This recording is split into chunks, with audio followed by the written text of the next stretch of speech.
नहीं, यथार्थ के साथ इसका कोई नहीं। तो इस आधार पर हम देखते हैं कि हिंदी साहित्य के हिंदी कहानियों के विकास में, हिंदी कहानी की पृष्ठभूमि में ये विचार हमारे मन में आता है और निश्चित रूप से ये हम देखते हैं कि हिंदी कहानी की परंपरा में, हिंदी कहानी के विकास में प्रेमचंद का योगदान क्या है। ये जो कहानी पेपर है, इस कहानी पेपर में मैं आपको बता देता हूँ, आप बता रहे थे कि ये आपके पास ये कहानी नहीं है, इसका ये नहीं, मटेरियल्स नहीं है। इसमें 3 यूनिट केवल हम आपको कुछ कह सकते हैं, उसके बाद जो चीज़ें हैं, इसे आप पढ़कर आएँगे और इसका विश्लेषण किया जाएगा।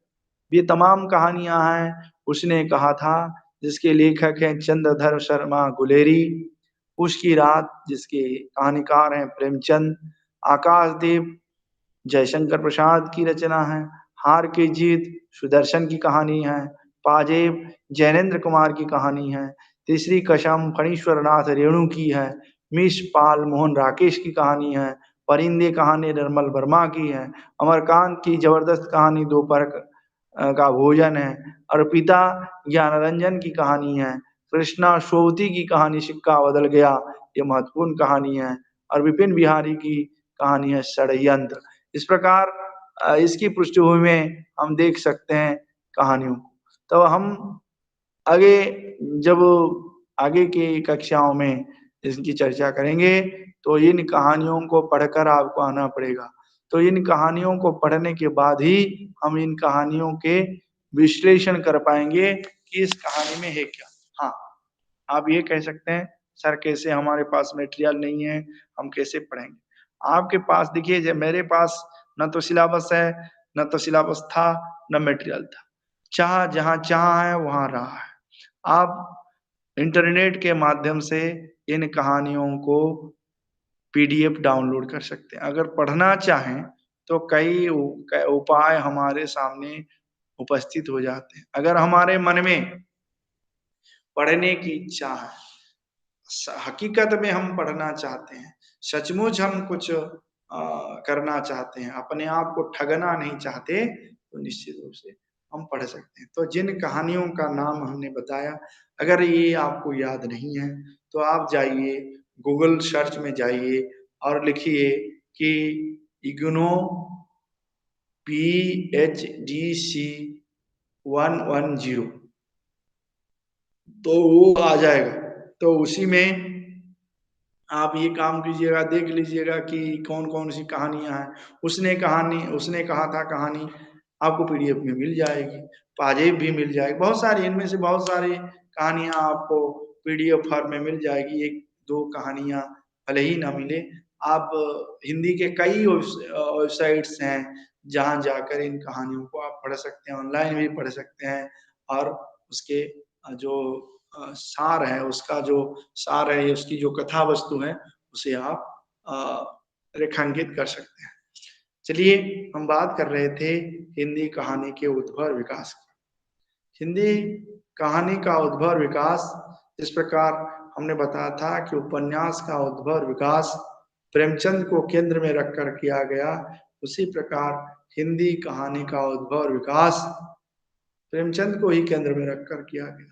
इस आधार पर हिंदी कहानियों को 3 कालखंड में, आधुनिक युग में, जो आधुनिक युग में 3 कालखंड में हिंदी कहानियों को विभाजित किया गया। वे कालखंड क्या-क्या हैं? न प्रेमचंद पूर्व हिंदी कहानियाँ, प्रेमचंद युगीन हिंदी कहानियाँ और प्रेमचंदोत्तर हिंदी कहानी। प्रेमचंद युगीन हिंदी कहानियाँ, यानी प्रेमचंद पूर्व हिंदी कहानियाँ। प्रेमचंद पूर्व जो हिंदी कहानियाँ लिखी जाती थी, उसमें तिलस्मी की कथा रहती थी, उसमें अयारी की कथा कही जाती थी। वे सारी कहानियाँ जनजीवन से कटी थी, जनजीवन के साथ संपृक्त नहीं थी। उसमें राजा-महाराजाओं की कथा को वाणी दी जाती थी, परियों के गीत गाए जाते थे। लेकिन जब कहानी के क्षेत्र में प्रेमचंद का अवतरण हुआ, प्रेमचंद ने उनका सबसे पहला जो पहली रचना जो है, पहली कहानी है पंच परमेश्वर के साथ कहानी के इस धरातल पर आ उतरे, तो उन्होंने कहानी को एक नई दिशा दी। शिल्प के क्षेत्र में, कथा के क्षेत्र में, अंतर वस्तु के क्षेत्र में और बाह्य वस्तु के क्षेत्र में प्रेमचंद ने एक नई नवीन युग का सूत्रपात किया। तो प्रेमचंद की कहानी में, प्रेमचंद की जो कहानियां हैं, वे तमाम कहानियां मानसरोवर भाग में, मानसरोवर में संकलित है। प्रेमचंद ने करीब करीब 300 से अधिक कहानियां लिखी। ये तमाम कहानियां एक से बढ़कर एक है, जो विश्व साहित्य में जिन्हें बड़ी प्रसिद्धि प्राप्त है। इसका इसका जिक्र हमने पहले भी किया। उन कहानियों में एक है पूस की रात, एक है कफन, एक है बड़े भाई साहब, एक है गुल्ली डंडा, एक है ये बड़े घर की बेटी, एक है ईदगाह, ठाकुर का कुआं, उलग्योजा, नमक का दारोगा, बोध, ये जो प्रमुख कहानियां हैं, इस प्रकार अनगिनत कहानियां हैं प्रेमचंद की, लगभग 300 से ऊपर की कहानियां हैं। अगर इन कहानियों को आप पढ़ना भी चाहते हैं, मान लीजिए आप में से कोई विद्यार्थी ऐसे हैं जो इन कहानियों को पढ़ना चाहते हैं, तो इस कहानी, ये जो तमाम कहानियां पहले मानस, इन तमाम कहानियों को 8 खंड में संकलित करके किताब आती थी, लेकिन अब केवल 2 खंड में इन तमाम कहानियां संकलित है। और वे 2 खंड जो है आप वाणी प्रकाशन से वो पुस्तक छप कर आई है। इसमें प्रेमचंद की सारी कहानियां हैं। बहुत ज्यादा भी कीमत नहीं है, 1000 के करीब करीब 2 किताबें आती हैं, तो उससे भी आप इन तमाम कहानियों को पढ़ सकते हैं। अब जब प्रेमचंद युगीन कहानी की बात आती है, प्रेमचंद युग में जो कहानियां लिखी गई, प्रेमचंद और प्रेमचंद के समकालीन कहानीकारों ने जो कहानियां लिखी, उसमें उन्होंने यथार्थ को वाणी दी। प्रेमचंद युग में जो कहानीकार हुए, उन्होंने सामान्य जन की कथा व्यथा को एक सार्थक दिशा प्रदान की। प्रेमचंद की प्रेमचंद युग में जयशंकर प्रसाद हुए, निराला हुए, प्रेमचंद युग में अन्य अनेक कहानीकार हुए। जयशंकर प्रसाद की कहानी में आप देखिए कि राष्ट्र गौरव की बात, उसमें राष्ट्रीयता की अनुगुंज है। जयशंकर प्रसाद की कहानी में आप देखेंगे, आपने अगर ममता कहानी पढ़ी होगी, तो उसमें जयशंकर प्रसाद की उस ममता में कैसे राष्ट्र के प्रति मर मिटने की भावना है। तो एक राष्ट्रीय भावोध को मुखर करने वाली ये कहानी है। यानी प्रेमचंद युग में अनेक कहानी, अनेक विधा, अनेक रूप शिल्प को लेकर, भाव को लेकर, विचार को लेकर बहुत सारी कहानियां लिखी गई। कभी प्रेमचंद युग में मनोवैज्ञानिक कहानियां सामने आई, कभी ऐतिहासिक धरातल को आधार बनाकर कहानियां रची गई, कभी सामाजिक विषय को प्रतिपाद्य के रूप में उठाया गया, कभी दलित, वंचित, सर्वहारा वर्गों को आधार बनाकर सामाजिक प्रतिबद्धता की कहानी लिखी गई। मनोवैज्ञानिक कहानियां, ऐतिहासिक कहानियां, समाज सांस्कृतिक कहानियां, धार्मिक कहानियां, शिक्षाप्रद कहानियां, बाल कहानियां, इस प्रकार अनेक कहानियां प्रेमचंद के युग में लिखी गई। उसके बाद प्रेमचंदोत्तर युग, जब 1936 में प्रेमचंद का निधन होता है, तब उसके बाद कहानी में जो दौर शुरू होता है, उसे प्रेमचंदोत्तर युग कहते हैं। प्रेमचंदोत्तर युग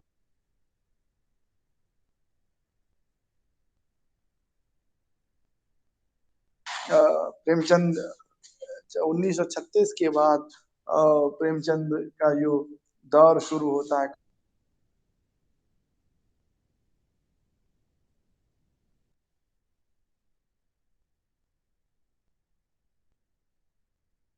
कहानी में जो दौर शुरू होता है, उसमें कहानी के रूप,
सारा म्यूट कीजिए।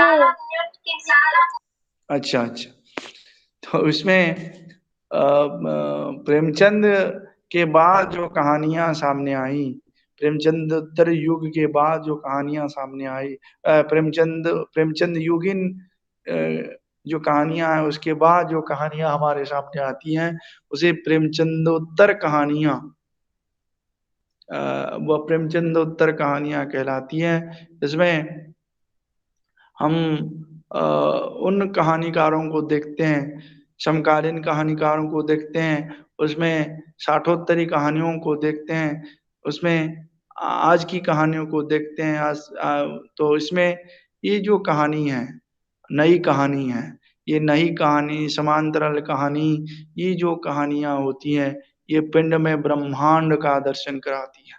तो असल में जो कहानी हमें पिंड में ब्रह्मांड का दर्शन कराती है उसे हम नई कहानी कहते हैं। तो नई कहानी यानी पिंड में ब्रह्मांड का दर्शन करने का तात्पर्य है यानी बहुत कम शब्द में अपनी बात को रख देना, बहुत कम शब्द में अपनी भावनाओं को व्यक्त करना, इस कहानी की खूबी है।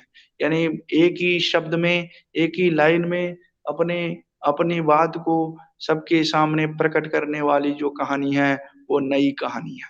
तब जब हम प्रेमचंद युगीन कहानियों की बात करते हैं, तब उस युग में मनोवैज्ञानिक कहानियां लिखी गई, ऐतिहासिक कहानियां लिखी गई, सांस्कृतिक कहानियां लिखी गई, सामाजिक कहानियां लिखी गई, मार्क्स साम्यवादी कहानियां लिखी गई। तो इन कहानियों ने एक हिंदी कहानी को, हिंदी कहानी की परंपरा को, हिंदी कहानी के रूप विन्यास को, उसके शिल्प को, इसकी कथा अंतर वस्तु को एक नवीन गति दी। तो इस प्रकार हम उस कहानी को एक नए फलक पर देख सकते हैं, एक व्यापक फलक पर इसकी भूमिका को हम रेखांकित कर सकते हैं। उसके बाद जब बात हिंदी कहानी का विकास की आती है तो उसमें नई कहानी और साठोत्तरी कहानी की बात आती है। फिर जब हिंदी कहानी की विभिन्न प्रवृत्तियों की बात आती है, देखिए हिंदी कहानी में युग के अनुरूप ये प्रवृत्तियां मुखर होती है।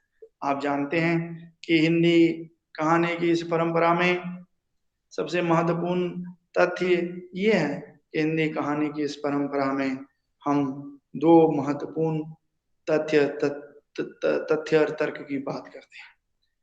ये प्रवृत्तियां हैं आम हिंदी कहानी में। प्रेमचंद पूर्व जो कहानी, प्रेमचंद पूर्व कहानियां जो है उसमें जनजीवन से ऊपर आदर्शवादी परिकल्पना की प्रवृत्ति है। यानी उसमें जनजीवन के साथ उसका कोई संबंध नहीं है, उसमें आदर्श की परिकल्पना की गई है, राजा महाराजाओं की कथा कही गई है और उनमें प्रेम और प्रणय की कथा को वाणी दी गई है, उसका चित्रण हुआ है। लेकिन जब हम प्रेमचंद युगीन कहानियों में आते हैं तब समाज में अनेक समस्याएं हैं। तो ये तमाम जाति प्रथा की समस्या यानी भेदभाव को मिटाने की बात कहानी करती है। साम्य समाज में समानता लाने की बात ये कहानी करती है। शोषण का विरोध ये कहानी करती है। और ये इस समय किसान की जो समस्या है, मजदूरों की जो समस्या है, जमींदारों के द्वारा किस प्रकार इनका शोषण हुआ होता है, पूंजीपति वर्ग किस प्रकार सर्वहारा वर्ग का सब कुछ लूट ले जाता है, इसका जिक्र इस कहानी में।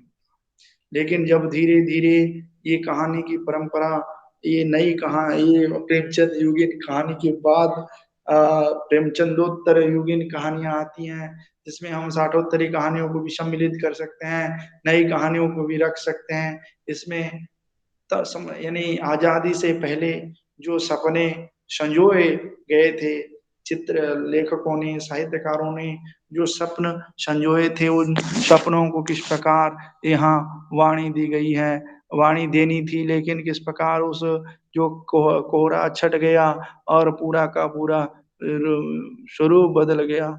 जो कहानी हमारे लिए, हमारे जीवन की बात जिस जिस कहानी को करनी थी वह कहानी अब कहानी नहीं रह गई। केवल और केवल हमारे हमारा जो मनोरंजन का साधन है, ऐसे ऐसे स्तर पर वो कहानी कभी कभी भी चली आई। लेकिन यहाँ भी देखने वाली एक बात है, यहाँ भी विचारने वाली एक बात है।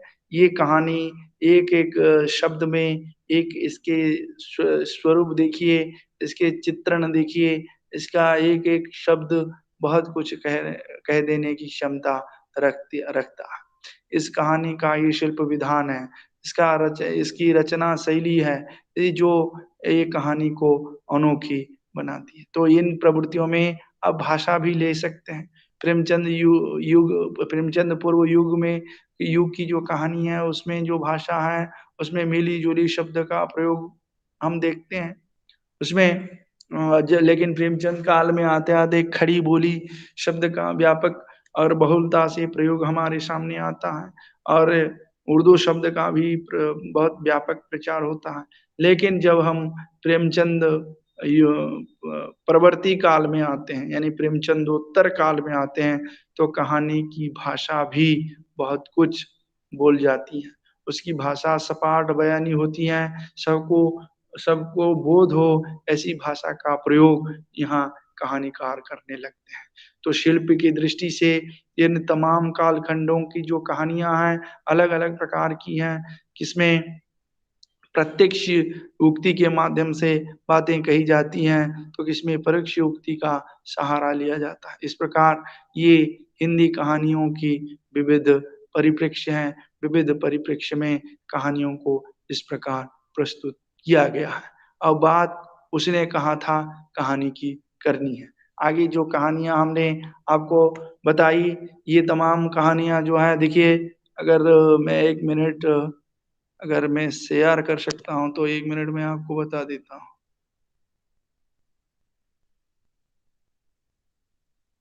1 मिनट।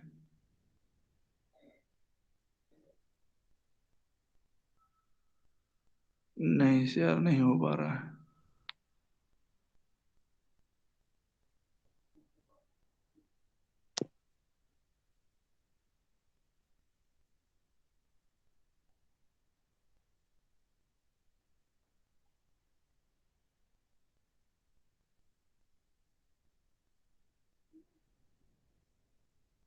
1 मिनट रुकिए ज़रा, मैं देख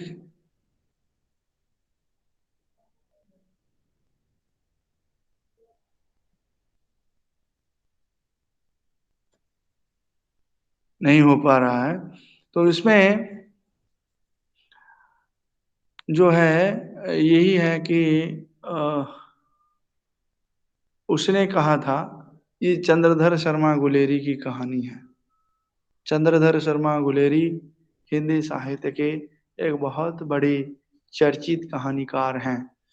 मैं ये कहना चाहूँगा, इस कहानी को समझाते हुए आपको ये टेक्स्ट भी दे दूंगा कि आगे जो तमाम कहानियां हैं, ये तमाम कहानियां क्या-क्या हैं? देखिए, ये तमाम कहानियां हैं कि उसने कहा था चंद्रधर शर्मा गुलेरी, फिर उसके बाद जो कहानी है वो पूस की रात है, फिर आकाशदीप है और हार की जीत है। ये और पाजेब है, तीसरी कसम है। इन कहानियों को आप पढ़िए, इन कहानियों को पढ़कर आइए, इन कहानियों की जो संवेदना है, इन कहानियों का जो मूल तंतु है, उसे समझने का प्रयास कीजिए। तब जाकर ये कहानी हमारे हमारे युग की, हमारे विचारों की बात करेगी। अब चलिए हम उसने कहा था कहानी को आपके सामने रखते हैं। उसने कहा था कहानी चंद्रधर शर्मा गुलेरी की बहुचर्चित कहानी है। उसने कहा था कहानी के जो कहानीकार है चंद्रधर शर्मा गुलेरी, उन्होंने बहुत कुछ कहानियां नहीं लिखी, बल्कि 3 कहानियां लिखी हैं।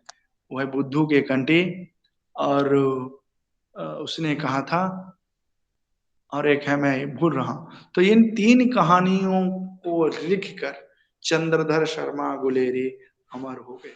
यानी उन्होंने ऐसी कहानियां लिखी, ऐसी अमरता पूर्ण कहानियां लिखी, ऐसी संवेदनापूर्ण कहानियां लिखी, जिससे आप कह सकते हैं कि एक कहानीकार अमर हो जाता है, एक कहानीकार महान हो जाता है। एक कहानीकार का जीवन तंतु विस्तृत हो जाता है।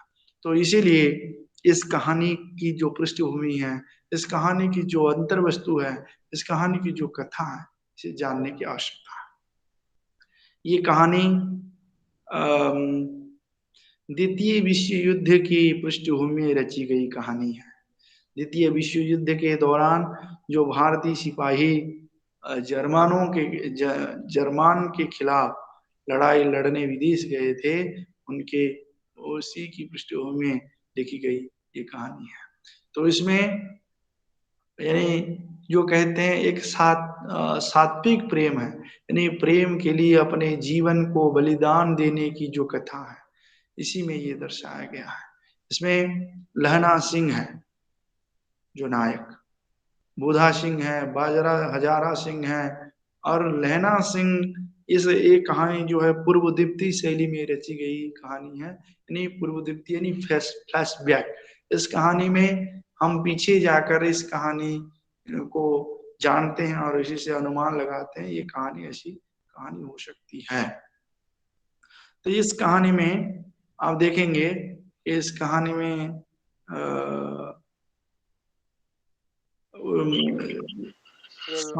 की उम्र में, हेलो, हाँ सर, इस कहानी में सर एक 12 साल का लड़का और एक 18 साल की लड़की के बीच में जो बात होती है सर, मैं चरित्र बताता हूँ सर, थोड़ा बताइए उसके बारे में।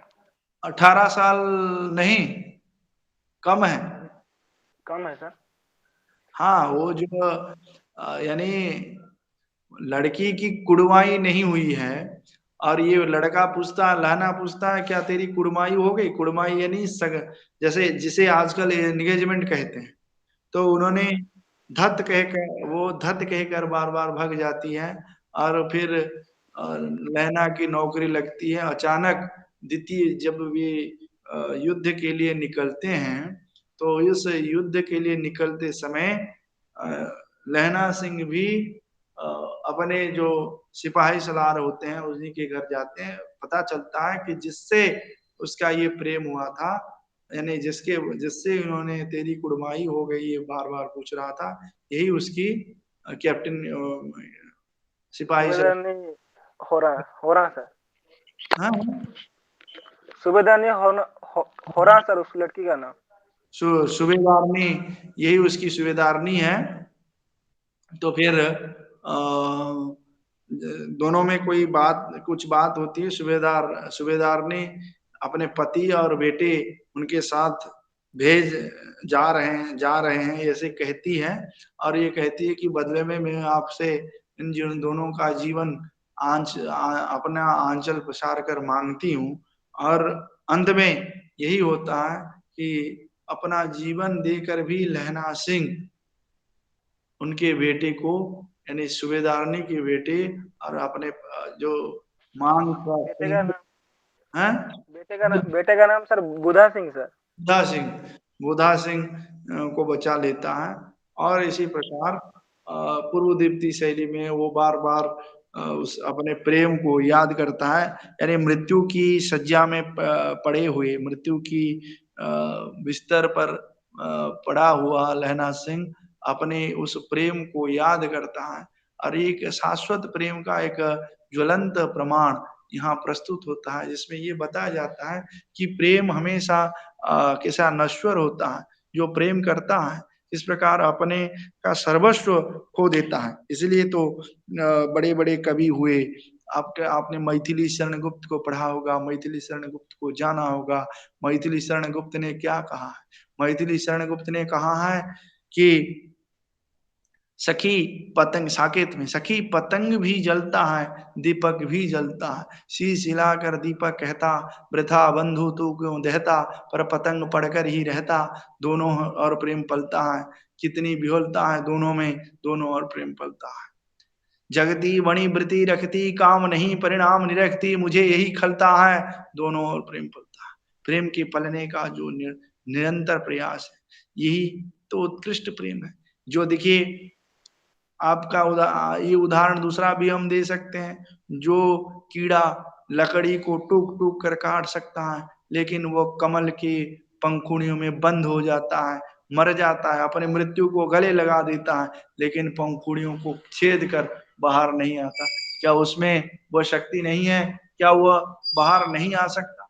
बाहर आ सकता, लेकिन प्रेम के पास में पड़ने के कारण, प्रेम के प्रति उसका जो समर्पण है, एक शाश्वत प्रेम के प्रति उसका जो उसकी जो अभिव्यक्ति है, उसी को यहाँ वाणी दी गई है। लहना सिंह के चरित्र में भी आप देखिए, एक सफल प्रेमिका है, एक एक शाश्वत प्रेमिका, जिसने अपने प्रेमिका को दिए वचन को सही ढंग से निभाता है, यहाँ तक कि अपने जीवन की भी परवाह नहीं करता, अपनी जान की भी परवाह नहीं करता, उसे भी न्यौछावर कर देता है, अपनी जान को भी कुर्बान कर देता है, जान अपने जीवन के लिए पश्चाताप नहीं करता। तो इसी प्रकार यहाँ इस चरित्र को आप देख सकते हैं, इस चरित्र को आप अनुभव कर सकते हैं। तो ये जो कहानी है, एक मास्टरपीस कहानी है। इस कहानी की जो संवेदना है, इस कहानी का जो धरातल है, एक प्रेम का जो शाश्वत चित्रण है, प्रेम को जिस अर्थ में यहाँ अभिव्यक्ति दी गई है, प्रेम की जिस व्यापकता, जिस विराटता का चित्रण इसमें हुआ है, वो वास्तव में देखने लायक है। इसकी पृष्ठभूमि में एक इसमें भी एक मनोवैज्ञानिकता है, यानी मैंने वचन दिया है तो मरकर भी अपने वचन को निभाऊंगा, ये जो निष्ठा है, जो त्याग है, जो तितिक्षा है, जो जैसी भावना है, ये ऐसी कहानी को अमर बना देती है। तो ऐसा ही हुआ है कि इनकी जो ये कहानी है, ये अमर बन गई। तो आगे की जो कहानियां हैं, उसकी रात है, जो मैंने आपको बताया है, उन कहानियों को आप पढ़कर आइए और इसका डिस्कशन, इन कहानियों के बारे में, इस कहानी के अंतर वस्तु के बारे में आप बताएंगे। मैं एक एक को एक एक कहानी पढ़ने और उसका सार बतलाने के लिए कहता हूं, उसी को आप पढ़कर आइए। हम उसकी जो कथा है, कि जो स्टोरी है, एक एक व्यक्ति एक एक स्टोरी आप कहिएगा। इसके बाद जो कहानियां हैं, रश्मिता दास अनम्यूट कीजिए। जी सर। तो आप पूस की रात कहानी पढ़कर आइए नेक्स्ट क्लास में, जिस दिन ये पेपर है। पूस की रात, पूस की रात कहानी की जो कथा है आप बताएंगे और हम उसका डिस्कशन करेंगे। पूस की रात कहानी आप पढ़कर आइए। जी सर जी। मंजूलता सिंह अनम्यूट कीजिए। जी सर। आप हार की जीत, सुदर्शन की जो कहानी है, जी, उसका पीडीएफ नेट में होगा, तमाम चीजें नेट में उपलब्ध है। उस कहानी को आप पढ़िए, उस कहानी को पढ़कर आप आइए और इसकी हम चर्चा करेंगे। ये आपकी जिम्मेदारी है कि इस कहानी को पढ़कर आना नेक्स्ट क्लास में, नेक्स्ट क्लास में जिस दिन ये कहानी होगी। जी सर। पर होगा तो फिर एसके सर आकाशदीप है सर।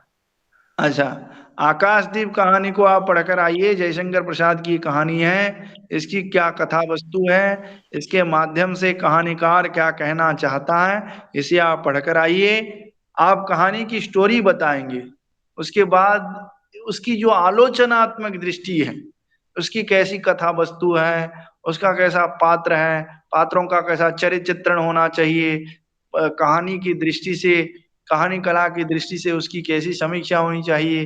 कहानी कला की दृष्टि से समीक्षा से तात्पर्य है, कहानी कला की दृष्टि से जब एक कहानी की हम समीक्षा करते हैं तो उसमें 6 तत्व आते हैं। क्या क्या है न? कथा वस्तु, पात्र चरित्र चित्रण, देश काल वातावरण, संवाद, कथोपकथन या संवाद, भाषा शैली और उद्देश्य। ये 6 तत्व हर कहानी में होते हैं। तो ये इन आधारों पर उसकी हम एक एक करके चर्चा करेंगे। फिर और एक कहानी मैं बताना चाहूंगा, सदाशिव बेहरा यानी जयश्री के लिए। जयश्री है ना? हेलो, सदाशिव बेहरा। हाँ जी सर। जयश्री है ना? हाँ जी।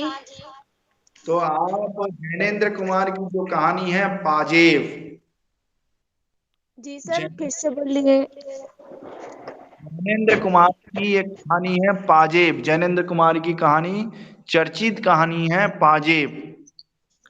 उस पाजेब कहानी को आप पढ़कर आइए और उसकी जो स्टोरी, उसकी जो कथा है, उसकी जो स्टोरी है, आप क्लास में सबके सामने प्रस्तुत करेगी और प्रस्तुत करने के उपरांत उस कहानी की जो समीक्षा होगी, उस कहानी में क्या पात्र आए हैं, उसका उद्देश्य क्या है, उसकी भाषा शैली क्या है, उसका उसकी संवाद योजना क्या है, कथोपकथन क्या है, उसकी चर्चा हम करेंगे। तो इस प्रकार अगले क्लास में आप 4 कहानियों के साथ आइए और इन 4 कहानियों के अलावा आप में और नेक्स्ट यानी थर्ड क्लास में और रहेंगे 1 2 3 4 5 6 7 कहानी रहेगी। एक और कहानी मैं किसी को दे देता हूँ, 5 कहानी की चर्चा करेंगे नेक्स्ट क्लास में। जैसा कि मंजूलता जी को कौन सी कहानी मिली? हार की जीत सुदर्शन की है। रश्मिता दास को पूछ की रात, एसक्यू को आकाशदीप, और जयश्री को पाजेब। स्वराज बेहरा, स्वराज बेहरा अनम्यूट कीजिए। हेलो। जी सर।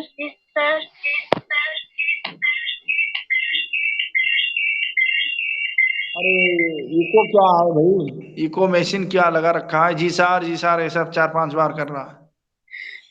नहीं सर वो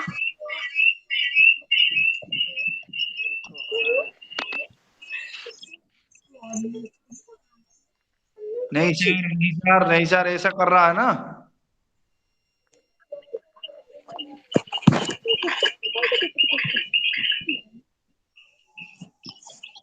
जी सर बोलिए। तो आप फणीश्वर नाथ रेणु की एक कहानी है तीसरी कसम, जी तीसरी कसम आप पढ़कर आइए। तीसरी कसम की जो कथा है, उसकी अंतर वस्तु है, उसकी चर्चा करेंगे। अब मैंने जिनको जो दिया है जरा नोट कर लीजिए। मंजूलता सिंह जी को हार की जीत सुदर्शन की कहानी है। रश्मिता दास जी को उसकी रात प्रेमचंद की कहानी है। एसके जी को आकाश वस्तु। जयशंकर प्रसाद जी की कहानी है। जयश्री यानी सदाशिव बेहरा जी को पाजेब कहानी अलट की गई है।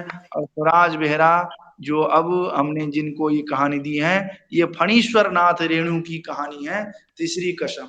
अगली क्लास जब कहानी की है, आपको अलर्ट हुआ है पेपर नंबर 110, उस पेपर में एसके जी आप अनम्यूट कर लीजिए, आप म्यूट कर लीजिए। तो उसमें हम इनका एक एक करके इस कहानी की जो कथा वस्तु है आप बताएंगे। कथा वस्तु बताने के उपरांत हम उसमें क्या पात्र हैं, क्या चरित्रण है, कैसा चरित्र है, क्या भाषा शैली है, इसकी चर्चा करेंगे। तो अब हम ये जानना चाहते हैं, जितना हमने पढ़ाया, जो जो जिन जिन चीजों की चर्चा हमने इस में की है, इसके अंतर्गत जिन चीजों की हमने बात की है, तब अगर इसमें कोई किसी को शंका है, कोई संदेह है, तो आप निसंकोच बताइए, कहिए।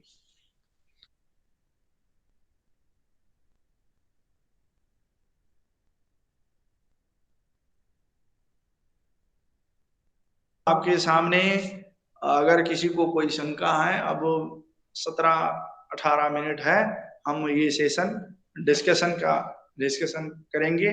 और आपके मन में अगर कोई शंका है, कोई संदेह है, उसका निवारण।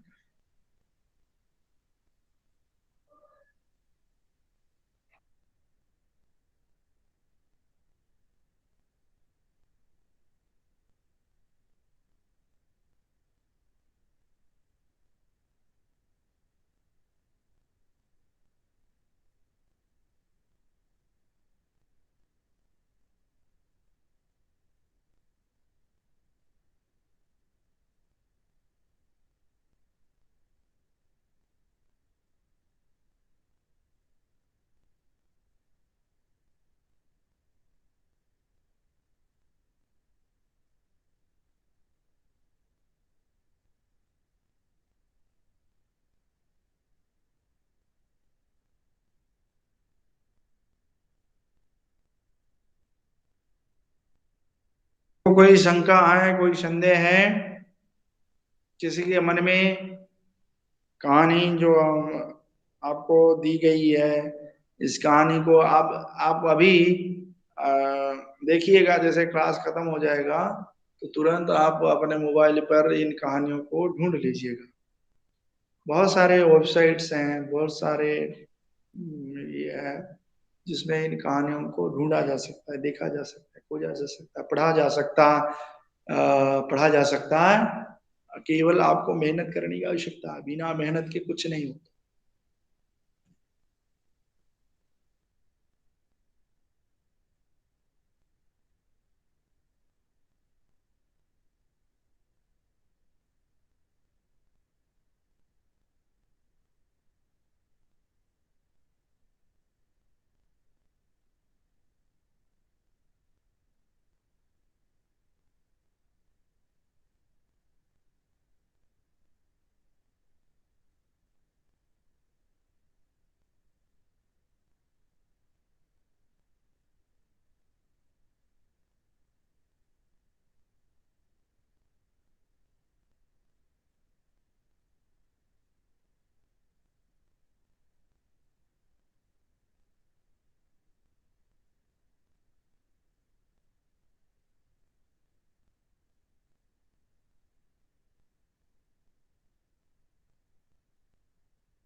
अब में से किसी को जो विषय हमने पढ़ाया इसमें कोई शंका है तो बताइए, कोई डाउट्स है तो कहिए, या फिर अगर आपके मन में कोई भावनाएं हैं कहानी को लेकर कि ये कहानी कैसी होनी चाहिए थी और कैसी हुई, उसके शिल्प विधान, तो आप बता सकते हैं।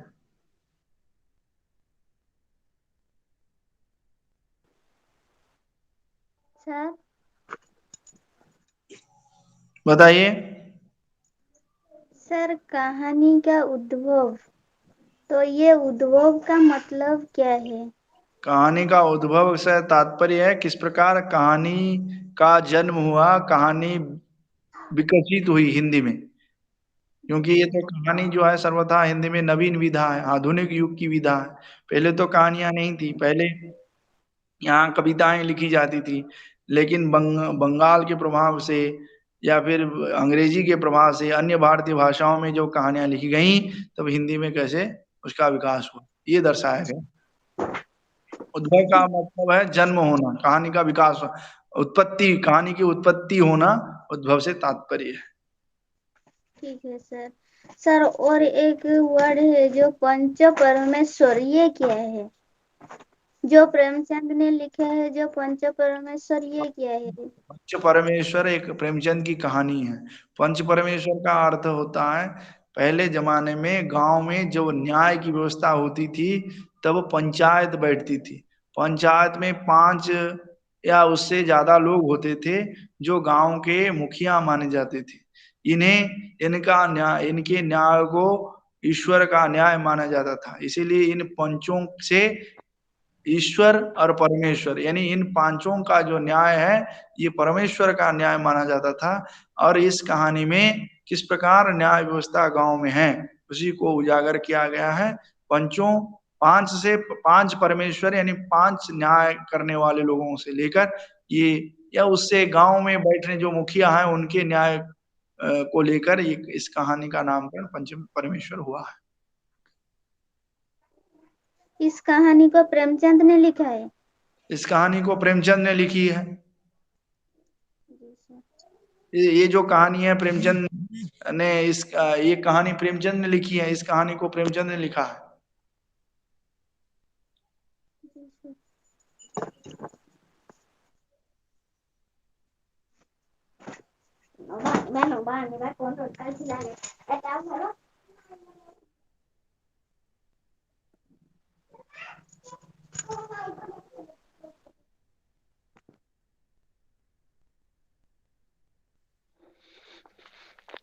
इधर जितने भी स्टूडेंट मतलब ऑनलाइन क्लास ले रहे हैं हम सब, मेरा कहना है कि हम लोग एक व्हाट्सएप ग्रुप खोलेंगे क्या, मतलब जिसमें मतलब जिसके पास जो स्टडी मटेरियल अवेलेबल है या किसी को कुछ पता है तो वो शेयर कर सकता है, सबके लिए वो अच्छा होगा।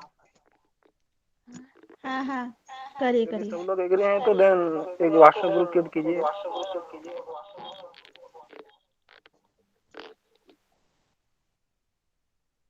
कोई गवर्नमेंट करके कैसे बताइए। करे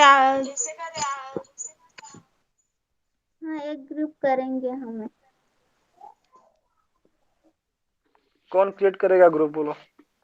आप कीजिए। आप कीजिए। देन अभी कितने मतलब हम आई थिंक 8 मेंबर्स हैं अभी हम student, 7 members. Hello. Hello hello hello. हाँ, हेलो बताओ। हाँ टोटल अभी हम 7 में मतलब 7 स्टूडेंट हैं, तो एक एक बोल के मतलब नंबर बोलिए। मैं एक व्हाट्सएप ग्रुप क्रिएट करता हूँ, उसमें मैं सबको मतलब वो एडमिन रख देता हूँ, जो जिसको चाहेगा वो ऐड कर सकता है स्टूडेंट को। ठीक है, नंबर लिखिए। हाँ 8018। नाम के साथ बोल तो सबको मतलब। शकुंतला। एक मिनट। ये नंबर 8018। सुनिए, आपका नंबर सब ले लेते हैं, फिर आपको मैसेज करेंगे, फिर उसी तरह आप ग्रुप बना लेंगे। ठीक ये है। सही होगा, हाँ ठीक है। इजी होगा ना नंबर बहुत। लिखिए। तो हाँ आपका नंबर दे दीजिए। 955। रुकिए जरा, रुकिए।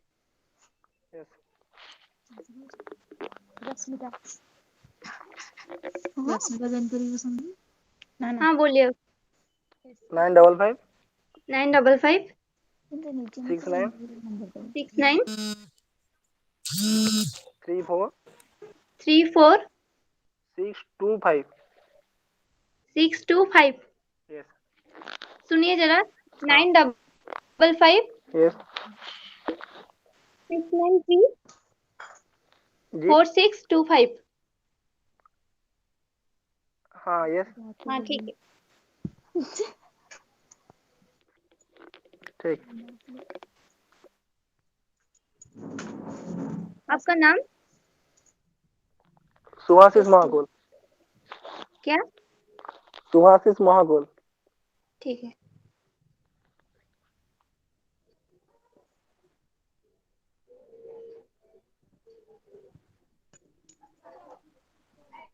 ରଶ୍ମିତା ତାଙ୍କ ନାଁ କଣ କହିଲେ? ସୁଭାଶିଷ टाइटल मत शुणी ପାରିଲିନି। Mahakud. Subhashish महाकूड़।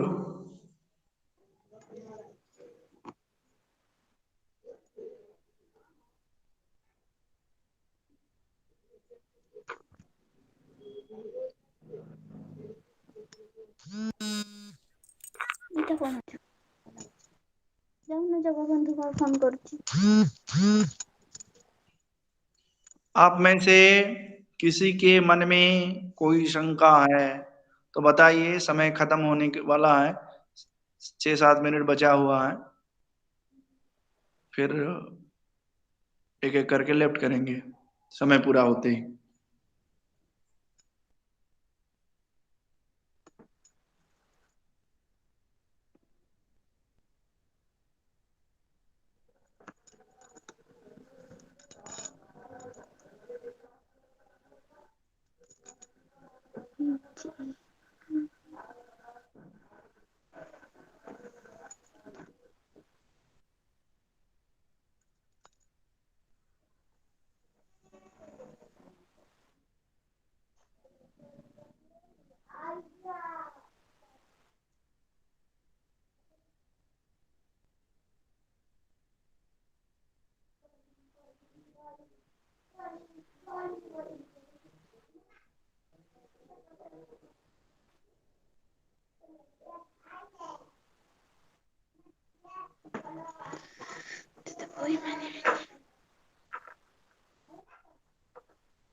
Hello hello. Hello. जी सर, जो कल के क्लास के लिए जो जो लॉन्जेंस का उद्दात की संकल्पना टॉपिक मुझे मिला है, हम्म। तो उसके लिए सर मतलब कितने मिनट में कहने के लिए मुझे मिलेगा, मतलब उस तरह से ब्रीफली जितना एक्सप्लेन करना समय है चाहिए, या? हेलो। ठीक है, जी सर। आप आराम से कहिए, जितना समय आपको चाहिए उतना समय लीजिए, कहिए। जी सर, थैंक यू सर।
कोई डाउट? Anybody else? कोई शंका?